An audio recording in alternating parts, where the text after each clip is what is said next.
Sometimes when we are looking to the future, anticipation of what's to come is half the battle. The sense of what might be, of what the potential difficulties could be that are coming down the pike can be overwhelming. And sometimes just what's coming down the pike and knowing it's coming down the pike is overwhelming.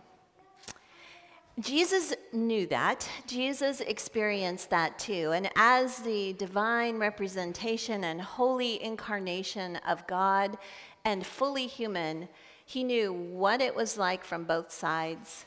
From the divine side that sees all the way to the end and knows the end, and also from the human side that says, this ain't gonna be good.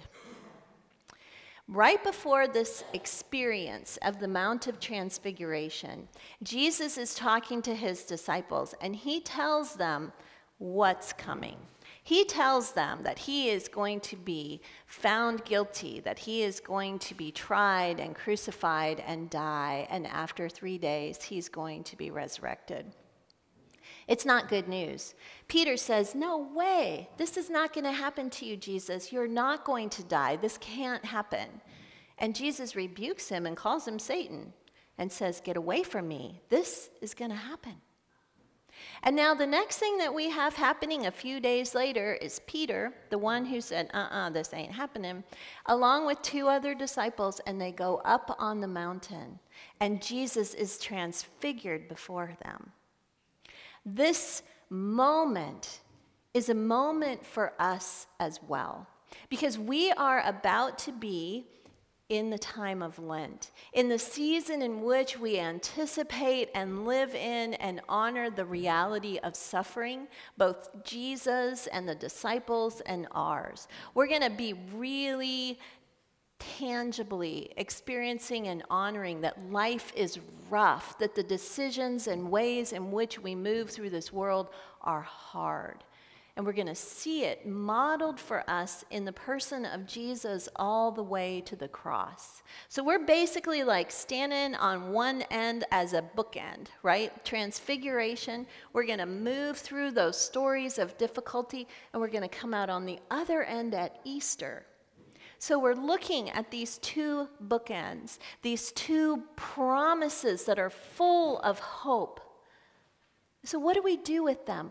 Resurrection, we're on the way there, but first we're anticipating a whole lot of tough, difficult stuff.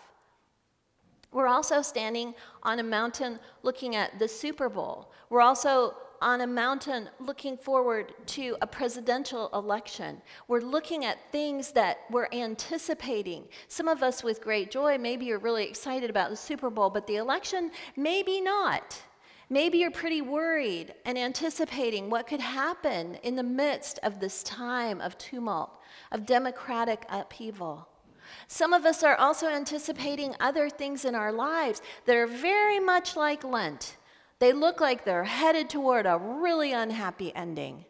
How do we stand in that? How do we let the light of Christ shine through us with the knowledge of Jesus Christ, as 2 Corinthians invites us to do? Well, seems to me Transfiguration gives us some really good lessons and possibilities. For one thing, we've got Peter. Peter's like us, right? He gets up there and he wants to control it. Because when I'm anticipating something that I don't really want to have happen, I'm really like, let's get it under control. Let's make a plan. Let's know what's going to happen. Let's, as much as possible, say this is how it's going to be, right? So he doesn't know what is happening. He doesn't get this at all. Jesus is like completely supernova in front of him, and he's seeing 2 other figures, and later we're going to know for sure it was Moses and Elijah. They got it. Let's build some booths. He's trying, right? And we try in those situations to do our best. But in the meantime, there's another possibility.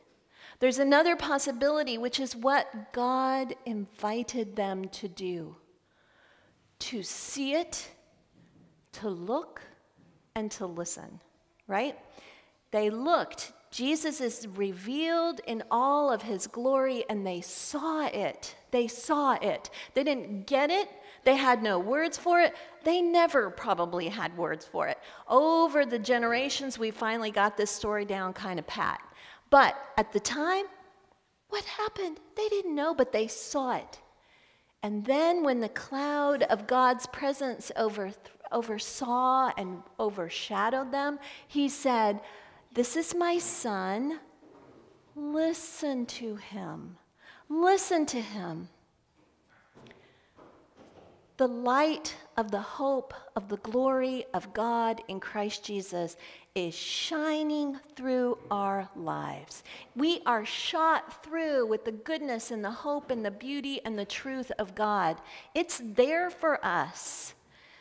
In Philippians chapter 4, verse 13, it says, "Whatsoever is good and pure and noble and of good repute and beautiful, think on these things." Look at them, observe them, keep your eyes open, because sometimes when you're anticipating the worst, you cannot see the best. Sometimes when you're thinking about death, you forget about life. And as we are looking at so much uncertainty in our personal lives and in our national life and in our global life, we have a beautiful opportunity to stand on the holy ground of this moment and look and see the presence of God. Will we do it? When we do it, we will see transfiguration all over the place. We might even see that there is the potential for change in things that all we could see before were shadows. Let me give you an example. So yesterday I was here, and Scott and I were doing some stuff here because our Wi-Fi has been down all week, so we were coming over here so we could take care of our work. And I looked out the window, and out here on the benches was somebody that just drives me cuckoo. Every time I see her, I'm like, oh. She has an addiction. Whenever she comes here, she leaves her stuff. It's not her fault. She has an addiction. My fault is I can only see her in the darkness of that. I can only respond to her out of my own feeling of this person irritates me. But yesterday, a little light went through my heart and said, attend to this person. Quit just reacting. Quit anticipating the next annoying encounter you're going to have with her, and be present. So I walked out and I just stood there, hi. And she said, "I've got such a toothache. It hurts so bad." And I said, "I have a dentist who will take your tooth out for free. I wish there was more you could have, but a removal of your pain is a good thing." And everything changed. I was able to see that there was something that God could do through me, and she could see that I cared about her more than I actually do.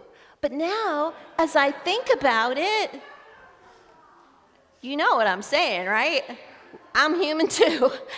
But now when I think about her, I've been starting to hold her in the light of why am I always thinking it's going to be awful? What if I held her in the transfiguration light of who she will be, not who she is? Who God could change and move and bring her someplace I can't even imagine. So I'm doing a little mental thing here, friends.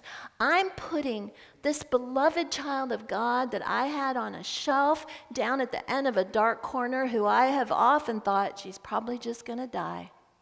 I am putting her on the altar next to me, helping me celebrate Eucharist. And someday it's going to happen, whether it's here or somewhere else. That's our end story: transfiguration, resurrection. So why won't we do that more often for each other? Let's try. Let's claim it. Let's stand in it. Are you thinking of somebody that you need to claim transfiguration for? You got someone in your mind? If you want to name that person, I invite you to stand up and just say one name.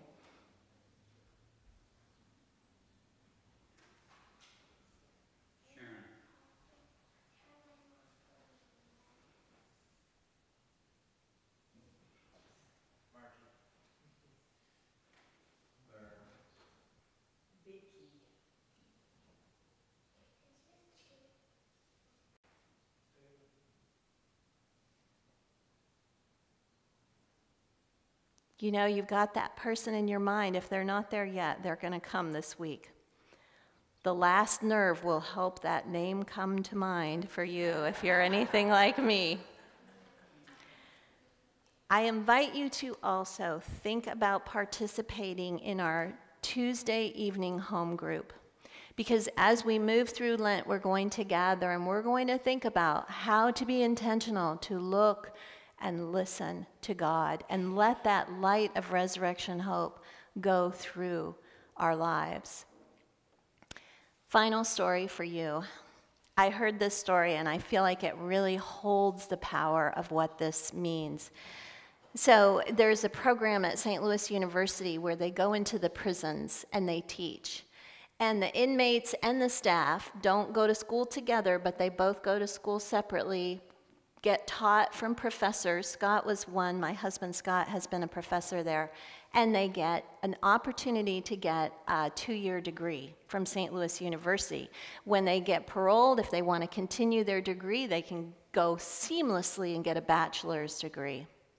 So those men go to school and those inmates are earnest students, earnest. They study, they think, they engage, they work hard to get that degree.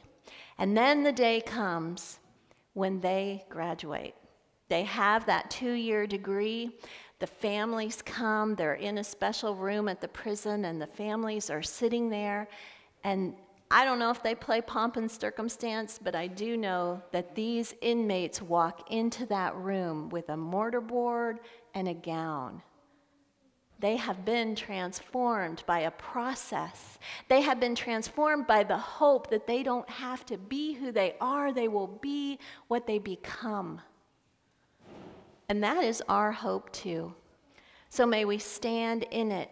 May we claim it. May we look and listen for the power of God to shine through today and tomorrow and all the way to the end. Because if we don't, we're going to get really confused by all the world around us, freaking out about everything. And if we stay and we look and listen, we will see that the light ahead of us is shining with the light of the knowledge of the glory of Jesus Christ. And it is more than enough.